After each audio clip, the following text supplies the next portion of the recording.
Deus. Filipenses 1, versículo 3 em diante, até o versículo 11. Amém?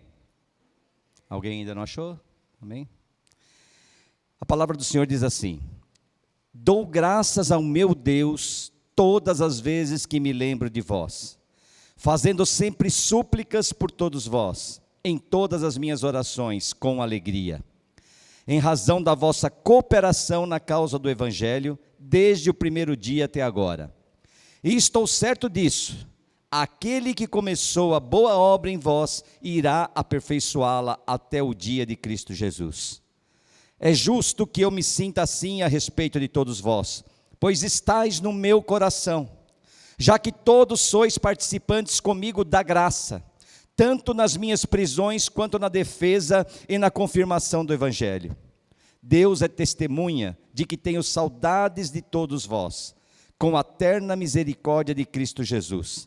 E peço isto em oração, que o vosso amor aumente cada vez mais no pleno conhecimento e em todo entendimento, para que aproveis as coisas superiores, a fim de serdes sinceros e irrepreensíveis até o dia de Cristo, cheios do fruto de justiça, que vem por meio de Jesus Cristo, para a glória e louvor de Deus. Amém?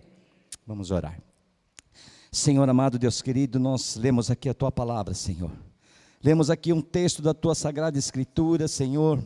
E como nós sempre temos dito aqui, nós cremos no poder infalível, absoluto, soberano, inerrante da Tua palavra, Senhor. E eu sei que essa palavra, Deus, só pelo fato de ter sido lida, já entrou em nosso coração, e o Espírito Santo já começa a trabalhar em nossas vidas, porque a Tua palavra tem poder de transformar, a Tua palavra transforma a vida, Senhor, e eu creio nisso. Ela nos exorta, ela nos edifica, ela nos ajuda a vencer os obstáculos, ela é a palavra que nos conduz na nossa caminhada cristã, e é por isso que nós cremos, Senhor, nós cremos que Tu tens, Senhor, essa palavra para cada um de nós, nesta manhã, porque o Espírito Santo vai testificar aos nossos corações em nome de Jesus. Aleluia, Senhor. Nós Te louvamos, Deus, e Te agradecemos. Te agradecemos primeiramente pela Tua palavra, Senhor, que acabamos de ler aqui. Te agradecemos por cada vida aqui presente, Senhor, e principalmente Te agradecemos pela Tua presença aqui nesse lugar, ó Jesus, pela Tua presença através também do Teu Espírito Santo aqui nesse lugar, Deus. Abençoa nossas vidas, é o que eu Te peço e Te agradeço, Senhor, em nome de Jesus. Amém. Amém. Glória a Deus. Podem sentar-se, amém? Aleluias. Primeiramente, só queria falar, né, como é que eu cheguei a essa palavra nesta manhã, né? Vou pegar um pouquinho a mania da Anice, né, que ela sempre conta a historinha dos sermões dela. Vou contar do meu também. Ela sempre conta, né? Eu estava lá na cozinha, lavando minha loucinha, e de repente, um anjo desceu ali na cozinha, iluminou e falou para mim: fala isso essa noite. Não é bem assim, mas ela sempre tem uma história, e é assim mesmo que acontece, né?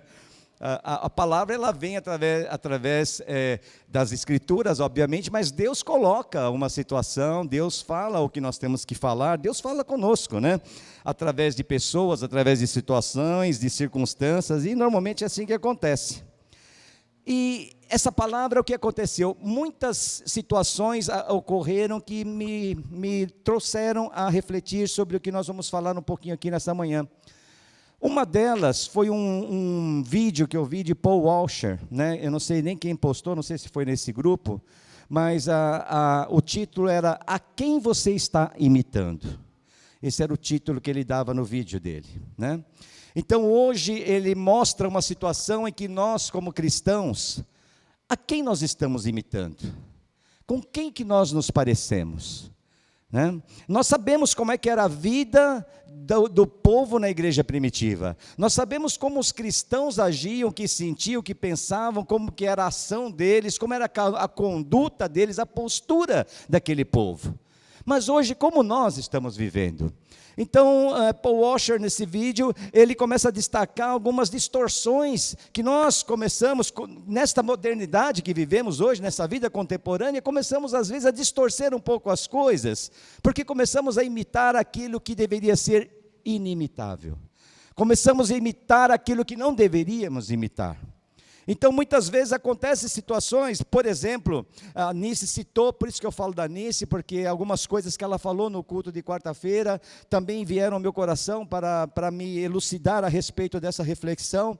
E nós começamos, então, a tomar atitudes que não condizem muitas vezes com aquilo que Jesus colocou para nossas vidas.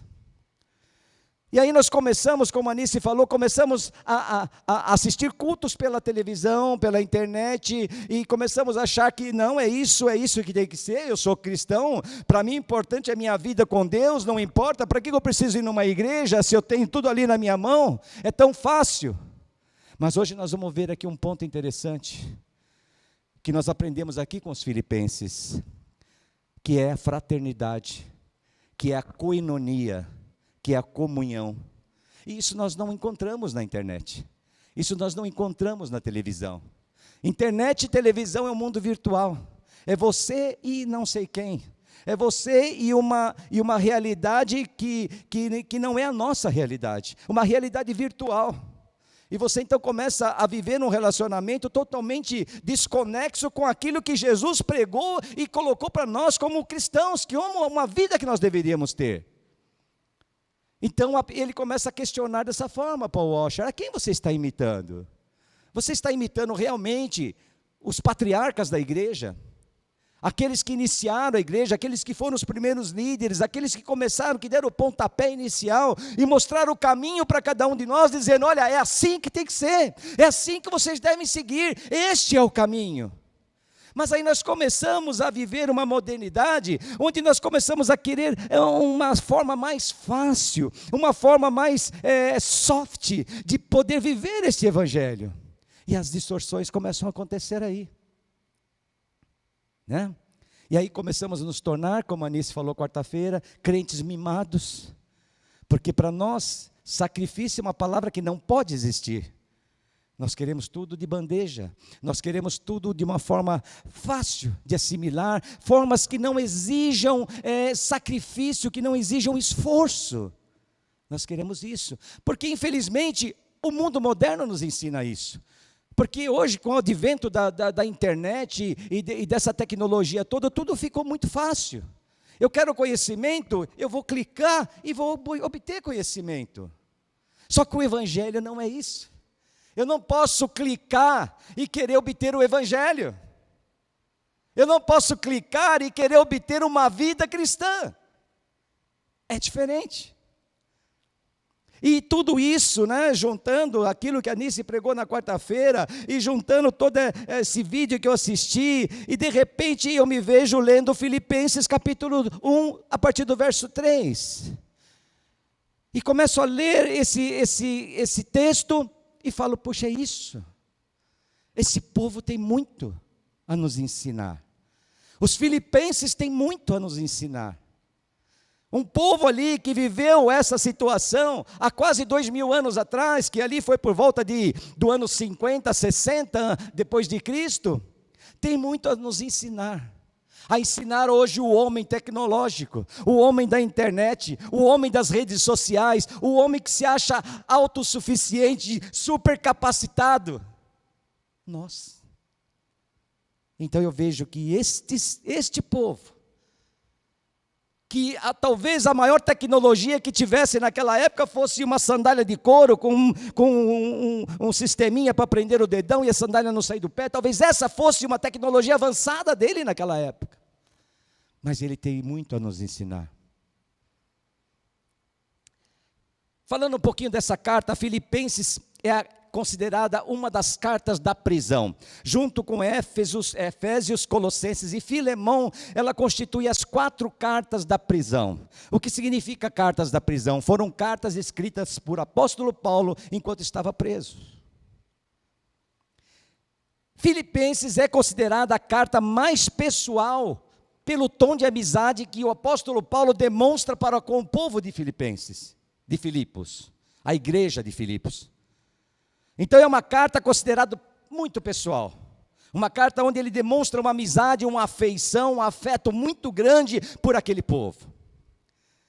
E Paulo aqui nesse texto, ele está em gratidão e oração, por quê? Pela participação dos cristãos filipenses na obra do Evangelho. Ele começa então a dar ações de graça nesse texto que acabamos de ler, pela maneira, pela postura, pela conduta do povo em relação ao Evangelho. Será que hoje, generalizando, eu não estou dizendo aqui não é só na igreja, mas na igreja de modo geral, será que se aparecesse aqui um apóstolo Paulo, será que ele poderia dar ações de graça pela conduta e postura da igreja diante do Evangelho do nosso Senhor Jesus Cristo? Como nós temos conduzido esse trabalho, como nós temos feito a vontade do Pai nas nossas vidas, porque Deus nos chamou para um propósito muito específico. Primeiro, a salvação. Segundo, salvar almas. E como seria isso? Será que nós estaríamos numa situação parecida com a desse povo de Filipos, dessa igreja de Filipos? Paulo expressa um profundo anseio para que eles continuem a crescer no amor e no discernimento. Paulo ora para isso, para que eles continuem a crescer, porque eles estavam no amor. Eles tinham discernimento, porque eram movidos pelo Espírito Santo. Eles conseguiam discernir o que era moralmente correto, o que era moralmente errado, e viviam em amor. Amor pela obra, amor pelo Evangelho. E Paulo então ora para que eles continuem nesse progresso. No versículo 3 a palavra diz: dou graças ao meu Deus todas as vezes que me lembro de vós. Hoje a Marisa, ao abrir o culto, ela falou que nós temos que adorar o nosso Deus, não independente da situação, da circunstância que estamos vivendo. Ela disse hoje, talvez nós estejamos vivendo uma situação difícil, talvez cada um aqui tenha um problema complicado na sua casa, na sua vida, a gente não sabe exatamente o que se passa na vida de cada um, mas talvez você tenha um problema difícil. Mas esse problema não pode te impedir de se alegrar diante de Deus, de louvar ao Senhor, de desistir da sua obra, ou talvez até desistir momentaneamente da sua obra. Não, por enquanto eu estou triste demais, amanhã eu continuo, amanhã eu faço. Paulo diz aqui: dou graças ao meu Deus todas as vezes que me lembro de vós. Paulo estava numa prisão. E prisioneiro, ele não estava se lamentando. Mas eu, Senhor, que dei a minha vida para o teu Evangelho, o Senhor me deixa aqui agora. Os meus irmãos lá, livre, vivendo, fazendo, e eu aqui preso. Não. Paulo se lembrava dos outros lá na prisão. Ele dava graças a Deus pela vida daqueles filipenses. Ele se lembrava deles e orava por eles. Como a Marisa disse hoje. A circunstância não pode nos impedir de ter uma conduta cristã. Porque realmente é fácil fazer a obra, é muito fácil quando tudo está bem na nossa vida. Quando o dinheiro é farto, quando a saúde está impecável, quando a harmonia em casa está perfeita, quando tudo está maravilhoso. Eu quero fazer a obra, eu estou aqui, Senhor, disposto, eu vou me doar. Mas quando você está numa prisão, com cadeias nos braços, nas pernas, passando todas as privações possíveis e imagináveis, e ali você ainda consegue exaltar o nome de Deus, você ainda consegue se lembrar daquele povo que você ama, e você ainda consegue orar por eles. Essa é a postura, essa é a conduta de um cristão. Uma curiosidade que é muito interessante: a igreja filipense nasceu quando Paulo, à meia-noite, louvava na prisão. Paulo louvava na prisão, à meia-noite. Ali, naquele momento, nascia a igreja em Filipos. Os filipenses eram participantes ativos no ministério de Paulo. Seja na prisão, seja no evangelho, seja na defesa, eles não abandonaram Paulo em momento algum. Um povo fiel à obra do Senhor. E Paulo dá ação de graça por esse povo, por essa atitude. E essa reflexão cabe às nossas vidas hoje. Devemos olhar para dentro de nós, para nossas vidas, para dentro da nossa igreja hoje, e começar a tentar enxergar se é assim que nós podemos ser vistos por alguém que realmente se dedica à obra do Senhor. Se realmente um homem de Deus pode olhar para a nossa igreja e dizer: aquele povo é um povo que está comigo, não importa as situações, não importa as privações que eu esteja passando, eles estão comigo, eles são fiéis à obra, eles são fiéis ao evangelho. É assim que eu quero ver uma igreja. Será que essa pessoa pode enxergar isso em nossas vidas?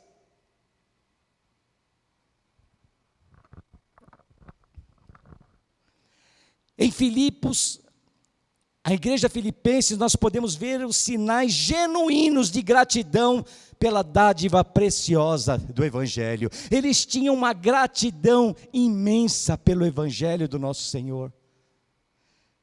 O coração deles vibrava, os lábios davam testemunho, as mãos trabalhavam em prol da obra do Senhor, eles se doavam para a obra do Senhor. Aleluias. No versículo 4 a palavra diz: fazendo sempre súplicas por vós, em todas as minhas orações, com alegria. Paulo dava graças ao Deus poderoso, todas as vezes que se lembrava do povo filipense, fazendo súplicas por eles, nas orações, e com alegria, preso, com cadeias, no calabouço, mas com alegria, ele orava pelo povo de Filipos. Isso mostra que a intercessão e a oração, ela não pode ser um fardo em nossas vidas, tem que ser um exercício praticado com alegria. E é assim que eu vejo a nossa equipe aqui de quinta-feira, amém?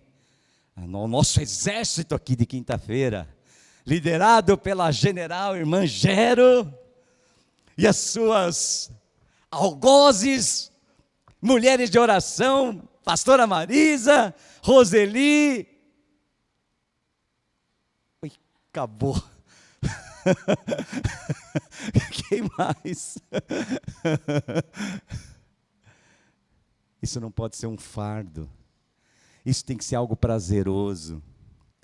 Tínhamos que estar aqui orando, intercedendo por nossas vidas, por nossas casas, por nossas famílias, nossos filhos, nossos irmãos, os nossos amigos, nossos parentes, nossos patrões, as nossas empresas, as nossas escolas, por tudo. A nossa igreja, por mim, por pastor. Né? Amém. Alegria é o tema central dessa carta, e essa palavra alegria ou regozijo, ela é repetida 16 vezes na carta aos Filipenses, amém? E Paulo fala aqui, no versículo 4, que ele faz súplicas por todos, e orações com alegria, e no versículo 5, em razão da cooperação na causa do evangelho, desde o primeiro dia até agora. Então o motivo da ação de graças, que Paulo coloca aqui nesse texto, é pela cooperação dos filipenses na propagação do evangelho. No original grego, a palavra usada é koinonia, que foi traduzida aqui como cooperação. E um comentário que eu li fala que essa palavra koinonia, ela foi pobremente traduzida pela palavra cooperação. Porque koinonia vem de um verbo que significa ter em comum, vida cristã cooperativa, mútuo relacionamento que brota da participação comum de Cristo e seus benefícios. É algo assim muito mais profundo. Porque quando nós falamos cooperação, pode ser algo muito simples. De repente você pode cooperar no culto aqui, né? Arrumando, tomando conta da portaria, do estacionamento, arrumando as coisas, é cooperação. Mas uma cooperação num tempo específico, limitado aqui no culto, nesse momento e ponto final. Mas koinonia representava algo mais profundo, era ter algo em comum, uma vida cristã cooperativa, em todos os sentidos, em cada momento. Não era somente em culto, porque aqui não se fala nem em cultos, mas se fala numa vida em sociedade, uma fraternidade. Aqui se fala num mútuo relacionamento, era um relacionamento que existia, que eles eram amalgamados, as pessoas eram interligadas através do amor ao Evangelho e da participação de Cristo Jesus na vida deles. Isso era koinonia, que talvez tenha sido, como diz o comentarista, pobremente traduzido pela palavra cooperação. Nesse texto que nós lemos também, embora talvez a referência se faça a uma questão do dinheiro, porque Paulo também dá graças pelo fato dos filipenses serem um povo que ajudava financeiramente o ministério dele. Então talvez a gente possa até pensar que isso tenha muito a ver com a questão do dinheiro, mas nós temos que ter a convicção do seguinte, que isso não fica restrito somente a esse ato de dar dinheiro. Não era esse o problema.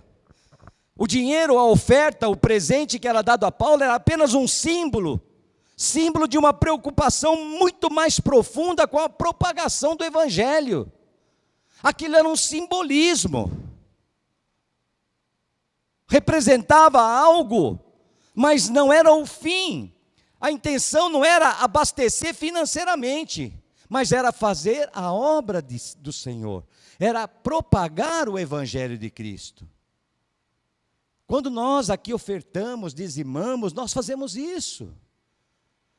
É para a propagação da obra. É para mantermos essa estrutura funcionando, essa estrutura aberta, para que nós possamos fazer o que estamos fazendo aqui hoje, louvar e cultuar ao nosso Deus, propagar o Evangelho através dos nossos sermões, das nossas pregações, tentar montar um quartel-general para criar estratégia, para ganhar vidas para o Senhor Jesus. É para isso. Amém? Fazendo um parênteses aqui, eu recebi essa semana o relatório financeiro da tesoureira da igreja. Nós estamos em 11 pessoas sustentando todo esse projeto. Não é fácil. Nós temos, graças a Deus, uma reserva que a gente tinha de alguns anos atrás, mas que está sendo consumida. Porque o que nós arrecadamos mensalmente não é o suficiente para cobrir as despesas. E graças a Deus, Deus nos supriu com uma reserva e nós estamos, só que essa reserva um dia acaba, né? Amém? Mas para que nós possamos ter consciência, né? Não estou aqui pedindo dinheiro, como nós vamos ver aqui que Paulo também não pedia dinheiro. Amém? O desejo de partilhar sempre foi uma característica dos filipenses desde o primeiro dia. Eles tinham isso no coração deles. Eles compartilhavam tudo, inclusive o dinheiro. Amém? Em Filipenses 4, no capítulo seguinte, verso 16, a palavra diz: pois enquanto eu estava em Tessalônica, supristes as minhas necessidades, não só uma vez, mas duas. Então Paulo aqui vai falar sobre as ofertas que ele recebia daquele povo. Paulo se alegra com a cooperação, com essa comunhão, essa parceria, essa irmandade demonstrada pelos filipenses. Uma cooperação que envolvia uma ação conjunta. Porque uma coisa interessante, irmãos, que eu anotei aqui: Deus não criou os seres humanos completos em si mesmos. Ninguém nasceu completo. Deus não criou uma pessoa já perfeita, completa, sem precisar de mais nada. Amém? Mas Ele criou seres relacionais. seres que se completam uns aos outros na medida em que se relacionam. Por isso que eu disse no início, que quando nós começamos a viver uma vida virtual, nós começamos a sair da realidade real. Porque Deus não nos criou para isso, Ele nos criou como seres relacionais. Nós precisamos nos relacionar fisicamente, não virtualmente.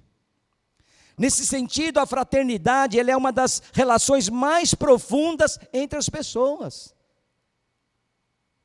Um dos pontos mais profundos que existe na raça humana é o relacionamento, é a fraternidade, o amor. Coisa que nós não encontramos no mundo animal. É com o homem que acontece isso, porque o homem é um ser relacional, ele precisa de se relacionar. A fraternidade, ela é uma das marcas distintas do cristianismo, amém?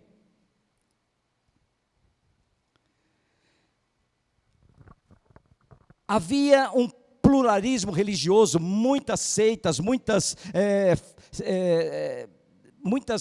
outros tipos de religião naquela época, semelhantes até ao que nós temos hoje. Hoje nós temos muitas religiões espalhadas pelo país, pelo mundo, mas a igreja de Filipos se mantinha firme, porque era uma igreja fiel à obra do Senhor. Os filipenses sabiam que eram peregrinos nessa terra. No versículo 20 desse capítulo 3 de Filipenses, a palavra diz: mas a nossa pátria está no céu, de onde também aguardamos um Salvador, o Senhor Jesus Cristo. Ele sabia que nós somos peregrinos aqui nesse lugar, que nós não somos daqui, nós somos cidadãos dos céus, e a nossa pátria está lá nos céus, amém? Então nós temos que viver segundo um padrão da nossa pátria, segundo um padrão do lugar onde nós somos cidadãos, não daqui. Nós não somos desse mundo, temos que ser diferentes. A comunhão, ela está em contraste com o mundo. A koinonia, ela está em contraste com o mundo. O mundo vive cada vez mais isolado, as pessoas vivem cada vez mais isoladas umas das outras.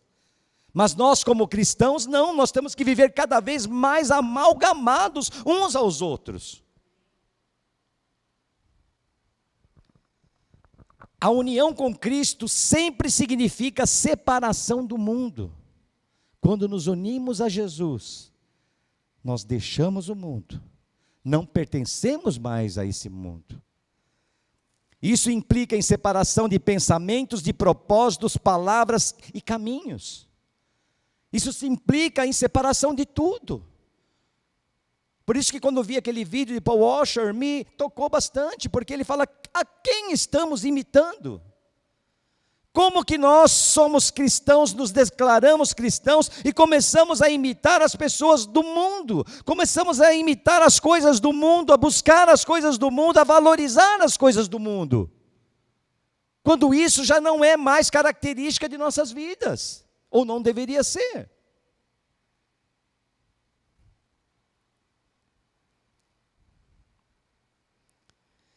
Versículo 6, a palavra diz: estou certo disto, aquele que começou a boa obra em vós, irá aperfeiçoá-la até o dia de Cristo Jesus. Aleluias.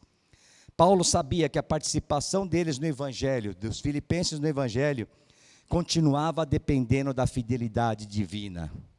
Deus continuava agindo e Deus precisava continuar agindo. E Deus age em nossas vidas e Deus tem que continuar agindo em nossas vidas para que a obra seja aperfeiçoada em nós até o dia do nosso Senhor, até o dia do grande julgamento. Amém?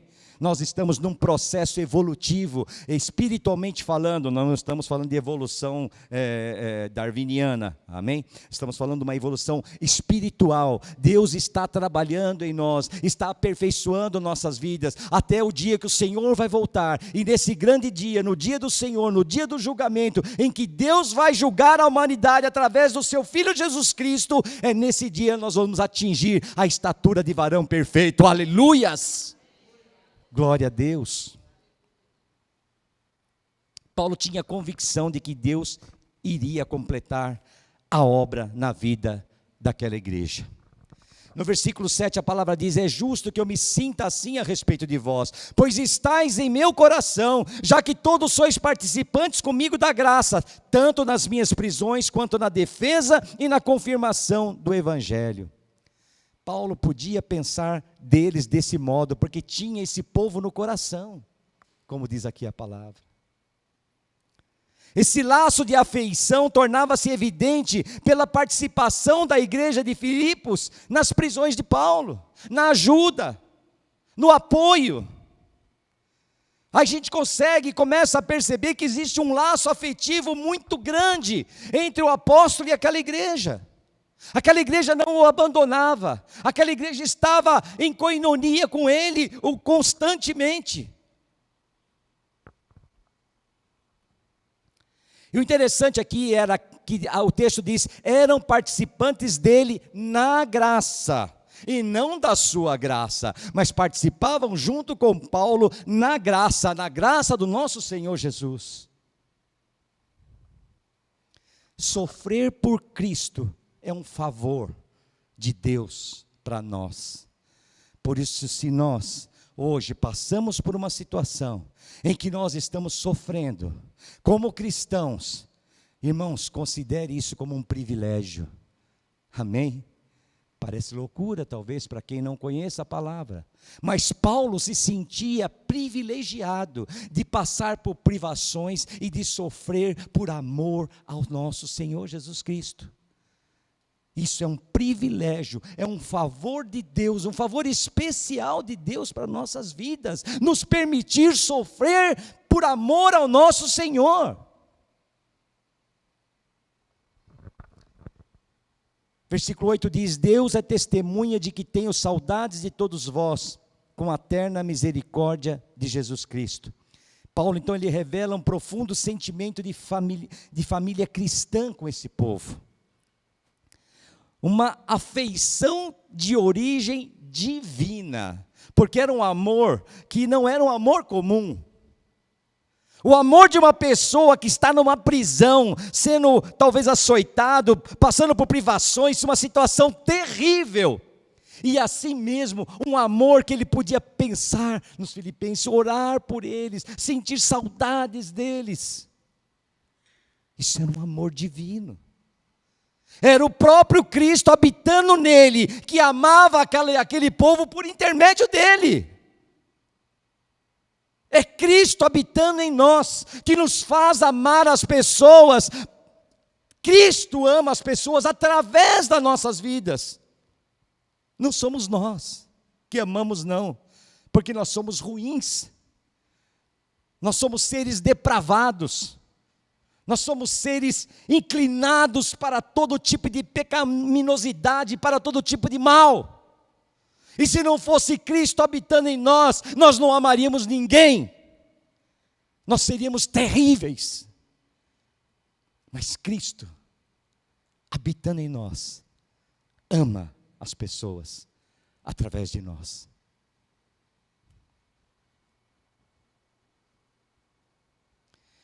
Versículo 9, peço em oração, que o vosso amor aumente cada vez mais, no pleno conhecimento e em todo o entendimento. Paulo orava para que o amor daquele povo abundasse mais e mais no pleno conhecimento. E em todo o entendimento, que seria o discernimento para todo tipo de situações. Paulo orava por isso, para que aquele povo tivesse discernimento, não fosse enganado, pudesse saber o que era correto ou errado moralmente, para continuar a ter uma conduta cristã correta. Versículo 10, para que aproveis as coisas superiores, a fim de seres sinceros e irrepreensíveis até o dia de Cristo.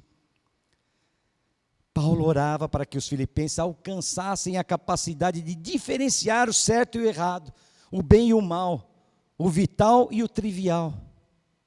Paulo orava por esse povo dessa forma. Por que isso? Porque era a preocupação que Paulo tinha por aquele povo. O amor que ele tinha, ele se preocupava tanto que ele orava assim: Senhor, dê discernimento a esse povo, Dê discernimento aos meus irmãos amados ali em Filipos, que eles consigam ver o que é certo, o que é errado, o que é bem, o que é mal, o que é vital para a vida deles, o que é trivial, é supérfluo. Senhor, trabalha no coração deles, não desampara eles, Senhor, para que eles continuem no caminho correto, com uma vida cristã, acima de qualquer coisa, acima de qualquer suspeita. Senhor, ajuda eles. Paulo orava assim, aleluias, e orava dizendo que para que eles fossem irrepreensíveis até o dia de Cristo. O dia de Cristo aqui é realmente o dia do Senhor, é o dia do grande julgamento, é o dia que Deus irá julgar a humanidade através de Jesus Cristo, e nós devemos fazer isso, devemos viver cada dia como se o Senhor fosse retornar a qualquer momento. Essa é a atitude do cristão. Nós temos que viver hoje como se o Senhor fosse voltar hoje, depois do almoço. Como se as cornetas fossem tocadas e os trovões e os relâmpagos começassem a acontecer e nós começássemos a ver o Senhor descer nas nuvens. Seria como esse dia. Nós temos que viver assim, sabendo que daqui a alguns minutos, terminando o culto, nós vamos começar a ouvir as cornetas tocarem, e o Senhor começar a chegar, e o grande julgamento acontecer. Nós não podemos deixar viver displicentemente, e deixar isso para o dia que acontecer, porque já não vai dar mais tempo. O Senhor está voltando. Isso é fato, isso é uma realidade, isso é promessa de Deus. O Senhor está voltando, e essa preocupação nós temos que ter em nossos corações. Último versículo, versículo 11 diz: cheios do fruto de justiça que vem por meio de Jesus Cristo para a glória e louvor de Deus. O fruto de justiça a que Paulo se refere aqui são todas as qualidades de caráter que se originam de um correto relacionamento com Deus. Aquele que se relaciona corretamente com Deus tem um caráter inabalável, um caráter inquestionável. E nós como cristãos, e eu quero crer nisso, que todos nós temos um correto relacionamento com Deus. E se isso acontece, nós temos que ter um caráter acima de qualquer suspeita. Não existe outro caminho para se obter esse fruto de justiça mencionado aqui, a não ser através de Jesus Cristo. Uma árvore não produz fruto por si mesma. O cristão também não apresenta o fruto de justiça por sua própria capacidade. O fruto de justiça vem por meio de Jesus Cristo, João 15:5. Amém? E para terminar, agora a conclusão, o que eu quero deixar frisado aqui, que os filipenses, eles nos dão uma verdadeira lição de amor, cooperação e dedicação ao Evangelho. Um povo que nós temos que olhar com muito, muito respeito. Um povo que nós temos que olhar e aprender muito com eles, porque eram pessoas que realmente levavam uma vida cristã como deviam levar. Amém? Epafrodito viajou de Filipos até Roma para levar uma oferta a Paulo. Isso é uma coisa muito interessante. Quando Paulo escreveu essa carta, um dos motivos também era para agradecer a oferta que ele havia acabado de receber ali em Roma. E esse cristão Epafrodito, ele saiu de Filipos com uma oferta em dinheiro, viajou quilômetros até Roma, para entregar esse dinheiro a Paulo, e depois de ter feito uma viagem desgastante, complicada, ele adoece lá em Roma, chega quase ao óbito, chega quase a morrer, e de repente, através das orações de Paulo e da ajuda de alguns irmãos ali em Roma, ele consegue se recuperar, e agora ele está indo de volta para Filipos novamente. E também é um dos motivos que Paulo agradece o que esse homem fez por ele e pela obra do Senhor. Por isso que, irmãos, o dinheiro, ele é apenas um símbolo. Quando nós falamos em entregar um dinheiro para ajudar na oferta, não é para o pastor, amém? que hoje os irmãos saibam, o pastor aqui dessa igreja não recebe um centavo, amém? Eu contribuo aqui na igreja, nós não recebemos, eu tenho meu trabalho secular, mas às vezes as pessoas têm dificuldade, né, em ofertar, em dizimar, e nós começamos a ver um exemplo como esse, né? Eles não estão aqui no conforto de um ar-condicionado, que basta pôr a mão na carteira, ou talvez preencher um cheque, colocar no envelope, e dar 3, 4 passos e jogar aqui no gasofilácio. Não, aquele homem pegou as ofertas, viajou quilômetros, talvez a pé, tanto sacrifício ele fez nessa viagem, que ele adoeceu ao ponto de chegar quase a morrer, e ali em Roma teve que ser tratado, porque senão morria, e uma vez tratado e recuperado, conseguiu depois voltar para Filipos. Essa era a oferta, essa era a maneira como eles ofertavam, amém? Lá em Marcos 12:41 fala sobre a viúva, que deu tudo o que tinha, as 2 moedinhas, e Jesus ali diz que, para os discípulos que estavam com ele, essa mulher deu muito mais do que todos que estão dando aqui, porque todos dão aquilo que lhes sobram, mas ela deu tudo o que tinha, amém? O dinheiro em si não representa nada, mas é o símbolo da maneira como nós encaramos a nossa vida cristã, em todos os sentidos, porque infelizmente, hoje as coisas funcionam assim, infelizmente, né? Somos cristãos, mas espera um pouco, mexer no meu bolso? Não. Terrível é mexer no bolso de uma pessoa, seja cristã ou não, né? Quando nós temos que enfiar a mão no bolso, opa, aí o buraco é mais embaixo, né?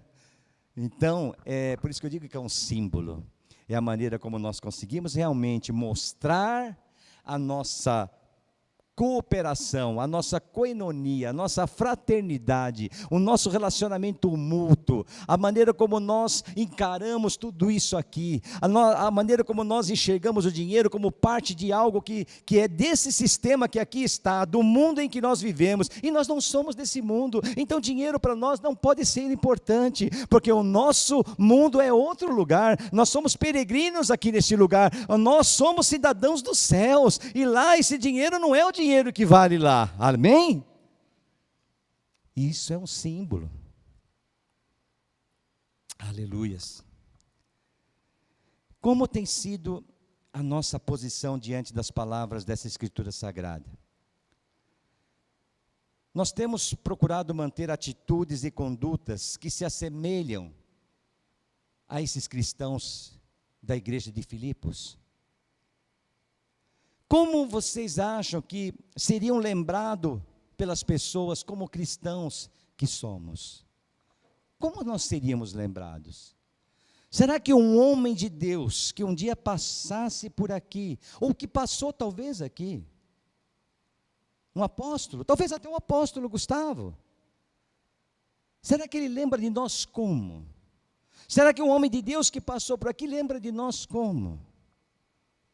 Opa, aquela igreja é uma igreja de cristãos de fé, cristãos que compartilham, cristãos que se relacionam mutuamente, cristãos que vivem o amor de Cristo na vida de cada um deles mesmo. Como seríamos lembrados? Mas eu creio, irmãos, que o Espírito Santo que habita em mim, que habita em vocês, não vai nos deixar enganados. No versículo 6 a palavra diz: estou certo disso, aquele que começou a boa obra em vós, irá aperfeiçoá-la até o dia de Cristo Jesus, amém? Aquele que começou a boa obra em cada um de nós, vai aperfeiçoá-la, e nós vamos, no grande dia, quando estivermos diante do grande trono branco de Deus, nós vamos estar de uma forma perfeita, amém? Como eu disse, atingindo a estatura de varão perfeito, totalmente semelhantes ao nosso Senhor Jesus Cristo, porque isso é o nosso caminho como cristão, caminharmos para nos assemelharmos cada vez mais ao nosso Senhor Jesus Cristo, amém? fim, não deixe que a sua situação roube a alegria de conhecer a Cristo, ou que o impeça de ficar mais próximo dele. Foi como a Marisa abriu o culto, nós fechamos o culto aqui agora. Não deixe que a situação ou as circunstâncias que você está vivendo, sejam qual for, seja qual problema for, não deixe que essa situação roube a tua alegria de estar na presença do Senhor. Amém? Seja feliz na presença do Senhor, como Paulo era feliz na presença de Deus, independente da situação e das circunstâncias que ele vivia. Amém?